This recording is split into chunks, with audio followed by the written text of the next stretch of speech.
Hindi ito ang unang beses na natalo ang Gilas Pilipinas sa group stage.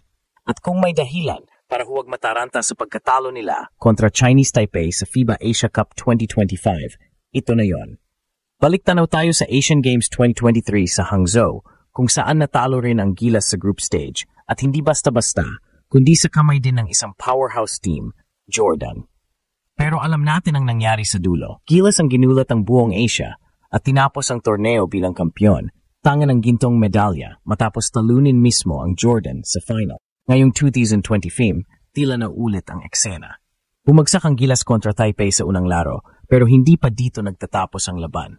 Tulad ng Asian Games, may mga aspeto ng laro na kailangang ayusin, depensa, turnovers, at execution sa crunch time.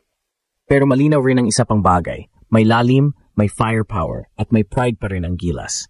Ang mga tulad ni Dwight Ramos, Kevin Quiambao, at Scotty Thompson ay hindi papayag na basta-basta na lang matalo. At kung babalikan natin ang kasaysayan, minsan kailangan muna tayong matalo para manalo sa mas malaking laban. Para sa mga kagulat na naghahanap ng sagot, hindi lang ito simpleng pagkatalo ng Gilas.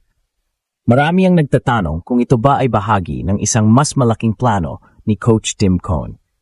Matapos gulatin ng Chinese Taipei ang Gilas, nag-viral ang mga komento at teorya na baka tactical setback lang daw ito para magkaroon ng mas matinding adjustment sa knockout rounds.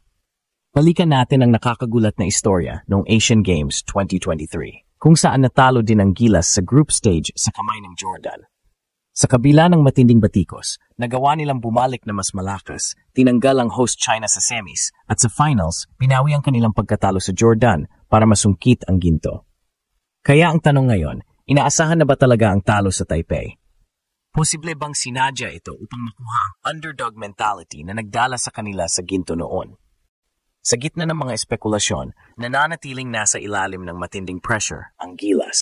Ang pagkatalo ay naglantad ng mga malinaw na problema. Ang inconsistency sa opensa, ang lapses sa depensa, at ang glaring na turnovers. Ang Chinese Taipei ay hindi biro at pinalakas pa sila ng mga hintans na nagpakita na seryoso silang makipagsabayan sa mga powerhouse. Kaya naman, ang strategy na ito, kung totoo man, ay may malaking risk. Pero sa bawat risk, may malaking reward. Kung magagawa ng Gilas na gamitin ang talo na ito bilang blueprint for redemption, kung susundin nila ang formula na ginawa nila dati, maaring muli nilang magulat ang mundo. Ang mahalaga, hindi lang ang pagkatalo, kundi ang reaksyon sa pagkatalo. Hindi lang simpleng talo ang nangyari. Ayon sa mga kritiko, lumitaw ang mga problema sa chemistry at rotasyon ng Gilas. Ang ilang players ay tila hindi pa nakakahanap ng kanilang rhythm at ang opensa ay minsan nawawala sa tamang flow. Sinasabi ng ilan na ang kawalan ni Kai Sotto ay nag-iwan ng butas sa paint na nagbigay ng espasyo para sa mga Taiwanese bigs. Ngunit, ang pambihirang lalim ng Gilas roster ay dapat sanang nagbigay sa kanila ng advantage. May mga speculations din na hindi pagganap na nagiging epektibo ang paggamit kay Junmar Fajardo at AJ Edu sa loob ng system ni Cone. Ang next game ng Gilas, sa Agosto 7 kontra sa New Zealand, ay ang magiging litmus test. Ang New Zealand ay pamilyar na kalaban. Nagpalitan sila ng panalo sa qualifiers. Ito ang magiging pagkakataon para sa Gilas na patunayan na walang gulo sa kanilang lineup at na kaya nilang mag-adjust sa mas physical at mas mabilis na team. Kailangan nilang patunayan na ang talo sa Taipei ay hindi resulta ng mga internal na problema, kundi bahagi lang ng proseso. Ang mga players tulad ni Dwight Ramos na consistent na nagpe-perform at Kevin Quiambao na patuloy na gumagaling ay dapat maging anchor ng team. Ang pressure ay nakasalalay sa balikat ni Coach Tim Cone na mahanap ang tamang kombinasyon ng mga manlalaro at ang tamang game plan upang ma-maximize ang firepower ng Gilas at tuluyang makabangon mula sa maagang setback na ito. Maging totoo tayo, hindi lahat ng pagkatalo ay nagre-resulta sa ginto. May kasaysayan man ang Gilas sa pagbangon mula sa pagkatalo, ang bawat torneo ay may sariling kuwento. Habang ipinipilit ng mga fans na parang Asian Games lang ito, dapat din nating tandaan na ang mga kalaban sa FIBA Asia Cup ay mas handa at mas matindi ang level ng kompetisyon. Ang Taipei ay nagpakita na may bagong sistema sila. Ang New Zealand ay mas pisikal. At ang iba pang Asian teams ay mas lalo ring lumalakas. Kung hindi magagawa ng Gilas ang tamang adjustment sa lalong madaling panahon, posibleng maging mas mahirap ang kanilang daan patungo sa playoffs. Ang tanong, magagawa pa ba ng Gilas na manggulat? Sapat pa ba ang talent ni na Justin Brownlee, Scotty Thompson at AJ Edu para manalo sa mga matitinding matchup. O ang maagang talo na ito ay senyales na kulang pa rin ang team. Ang mga susunod na laban ay magiging kritikal. Hindi lang ito tungkol sa panalo, kundi sa kung paano sila mananalo. Kailangan nilang magpakita ng dominance at cohesion upang ibalik ang kumpiyansa ng mga fans. Ang tournament format ay nagbibigay ng pag-asa, pero ang pag-asa ay hindi sapat. Kailangan itong suportahan ng seryosong paglalaro at matinding teamwork.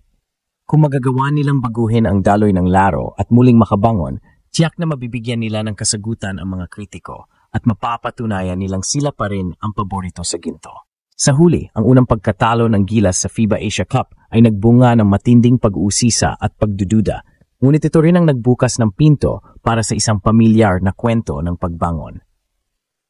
Kung titingnan ng kasaysayan, ang mga tagumpay ng Gilas, partikular na ang gintong medalya sa Asian Games, ay hindi naging madali. Nagsimula ito sa isang pagkatalo na nagtulak sa koponan na mag-adjust, mag-usap at magpakita ng pambihirang puso. Ang sitwasyon ngayon ay walang pinagkaiba. Ang pagkatalo sa Chinese Taipei naglantad ng mga kahinaan na kailangang ayusin, lalo na sa depensa at offense.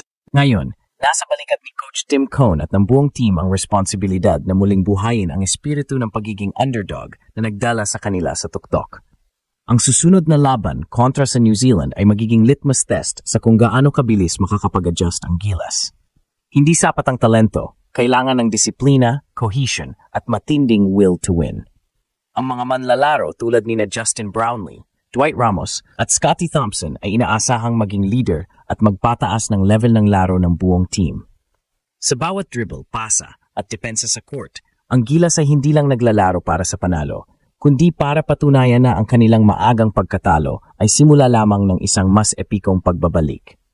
Ang huling tanong ay hindi kung kaya nilang manalo, kundi kung kaya pa ba nilang gulatin ang mundo sa huling sandali. Habang nakatuon ang mata ng mga Pinoy sa Gilas, samantala, patuloy ang pagbalita tungkol sa pagbabalik ni Kai Sotto. Ayon sa pinakahuling ulat, nagpapagaling pa rin siya mula sa ACL injury, ngunit inaasahang makabalik sa susunod na season. Maraming fans ang nananabik na muling makita si Kai na naglalaro na nagbibigay inspirasyon sa mga kabataang Pinoy. Bow. Drags that back, pulls up.